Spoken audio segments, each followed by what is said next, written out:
we're not criticising that we have credit cards, because of course there is expenditure that needs to go on them. It's some of these expenditures, there's questionable about the value for money for them, and also the wide use of them and the inconsistency on departments being transparent about that. So yes, there is use of credit cards that is justifiable, but that doesn't mean to say that every expenditure is justifiable. And that's why Labour have said that we would have an office for value for money that would be able to do spot checks, and that we would make sure there was more transparency and consistency, because these cards are used a huge amount and lots of money goes on them. A scandalous catalogue of waste. That's how Labour are describing the details of thousands of purchases made in the past 2 years across Whitehall using taxpayer-funded debit cards. Examples of bills include over £3,000 on 13 fine art photographs and over £100,000 on RADA workshops. Government procurement cards, or GPCs, allow purchases to be made from departmental budgets without going through regular invoicing procedures. And Labour's alleging that there are lax controls governing them. Let's talk this morning to Angela Rayner, Labour's Deputy Leader. Good morning. Morning. So these cards were brought in, understandably, during the pandemic, and the use of some of them is declining. So what is Labour alleging exactly? It's not corruption or illegality, is it? No, it's about using credit cards when really it's either excessive use, inappropriate use, or can be used in normal departmental spending. And some of them do seem extremely excessive. So they're under the heading of transparency data. We've got thousands of pounds on sparkling wine. We've got under the heading of auditing and accountancy, a 5-star luxury golf hotel in the Bahrain. So unless they were doing the books in Bahrain, I'm not quite sure why that has to be an emergency spend on a credit card. So the use of these cards have been criticised by the National Audit Office and the Public Accounts Committee years ago. And the Conservatives promised to clear this up, and actually spending has increased on these cards, and it doesn't go through the vigorous transparency that we believe it should do, especially during a cost of living crisis. Now, look, some of the items are clearly going to raise eyebrows. I mentioned the artwork for the walls of the Treasury. I think people will wonder why that needed to be spent. But some of it is surely more arguable. Business class flights for ministers if they're travelling overnight and they need to work or they need to be well rested to hit the ground running when they arrive overseas. Entertaining by the diplomatic corps when foreign dignitaries expect a certain level of standard of restaurant, perhaps. Isn't some of this just the cost of doing business for a government at the highest level? Yeah, and we're not criticising that we have credit cards, because of course there is expenditure that needs to go on them. It's some of these expenditures, there's questionable about the value for money for them, and also the wide use of them and the inconsistency on departments being transparent about that. So yes, there is use of credit cards that is justifiable, but that doesn't mean to say that every expenditure is justifiable. And that's why Labour have said that we would have an office for value for money that would be able to do spot checks, and that we would make sure there was more transparency and consistency, because these cards are used a huge amount and lots of money goes on them.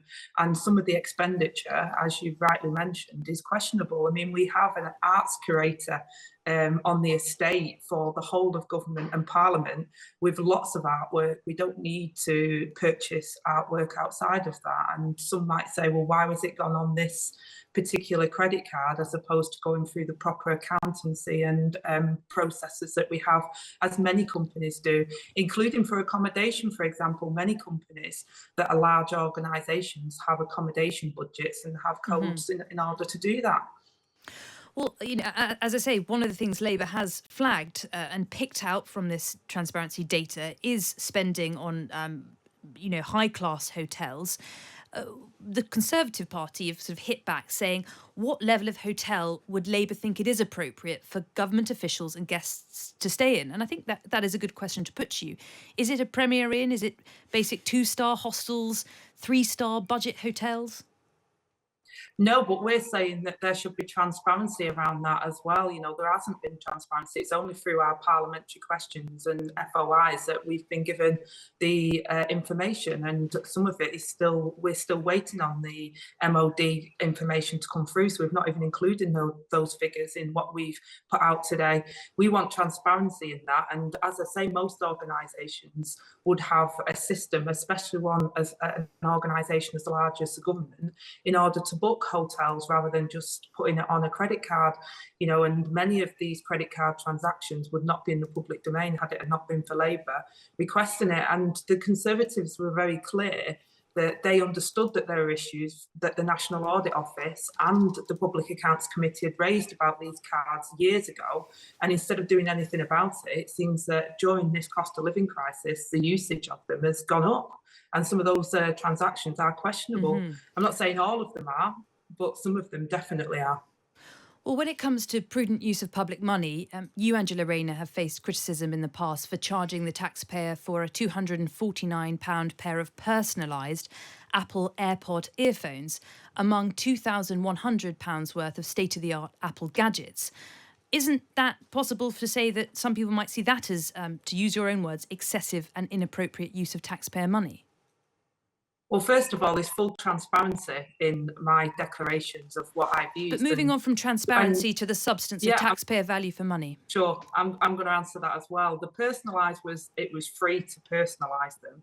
The equipment, I'm actually using the equipment right now as I'm speaking to you. The iPad is what I'm using to do my job, and I've had it for about 18 months, 2 years. In fact, I think it's 3 years old now, to carry out my work as an MP, and it's fully transparent in that. I don't think that you know, the £1,600 on that is the same as millions of pounds that is being used on these credit cards in an inappropriate way. You know, we need to make sure there's transparency in that, and that the public are getting value for money. You know, I can absolutely justify my use of using electronic equipment to do my job, especially when I'm not, during the pandemic, when I wasn't in the office in Westminster. And as I say, as I'm here now, I'm speaking to you on that very iPad that was purchased. Well, look, I don't think anyone would begrudge you or think it's inappropriate to use electronic equipment. But what Labour is saying today with this dossier is that the government has been indulging in luxury hotels, in luxury suites, dining at the highest level. And what I'm also putting to you is that you've bought equipment on taxpayer money, which is also at a luxury level. There are far cheaper tablets out there than an Apple iPad. There are far cheaper headphones than £250 AirPods. Well, all of my equipment has to sync with each other so that I can carry out my work, and people will understand that. And I wouldn't say that it's luxury to have, computer equipment that is everyday expenditure for somebody that works with computers every day for their job, and is full transparency on that. And I can't imagine that that's the same as going to dining out at luxury venues and putting it on the corporate credit card. That's not what I've been doing, and I fully have transparency in the way in which I operate, and people can see that. You know, to spend £2,000 on electronic equipment in 3 years to do my job, I don't think anyone listening to this would see that as luxury. Now, moving on, Douglas Alexander, the former minister during the Blair Brown years, won a race last night to become a candidate for Labour in East Lothian. Are we seeing a return of the Blairites? We're seeing a return of Labour absolutely committed to being the next government, to put the people of this country first and to clear up the disastrous economic mess that the Conservatives have made. And this, again, comes back to my point around the waste that has been happening, whether that's through these VIP fast lanes for their friends and cronies to get billions of pounds of taxpayers' money, or whining and dining and using corporate credit cards. You know, this is about the Labour Party being serious about being the party for government. We want the best candidates. Our processes are still that members get to decide who they want. We do have a robust system in place now where our candidates, are the very best that we can offer to the people of this country, and they deserve the best and they deserve a change. But are members getting a say locally? I also caught headlines over the weekend about the selection process in Bolton North East, where, as I understand it, one of your allies was blocked from clinching that nomination. That's led to an outrage over the local executive, who've said that they lack confidence in the integrity of the selection process and think it's being controlled from London. What do you say to that? Well, there is control measures from London that have been put on it, and that has caused concerns at times in the way in which they've been implemented. But the desire of the executive of the Labour Party is that we have a robust system that means that we don't have candidates where we've seen in the news this week we had a former Labour MP convicted and sent to prison for misappropriation of their expenditure, who it transpires had significant due diligence issues that were not picked up, unfortunately. So our systems were changed, and that has caused concerns around how the centralisation of we call it the long listing, which is the number of candidates that are offered to the membership locally. And that has raised concerns in its consistency and how it's applied. But the desire of the National Executive is that we have the best and the most finest candidates that go forward. Angela Rayner, Deputy Leader of the Labour Party, thank you. Thank you. Fascinating stuff there from Angela Rayner, and I could see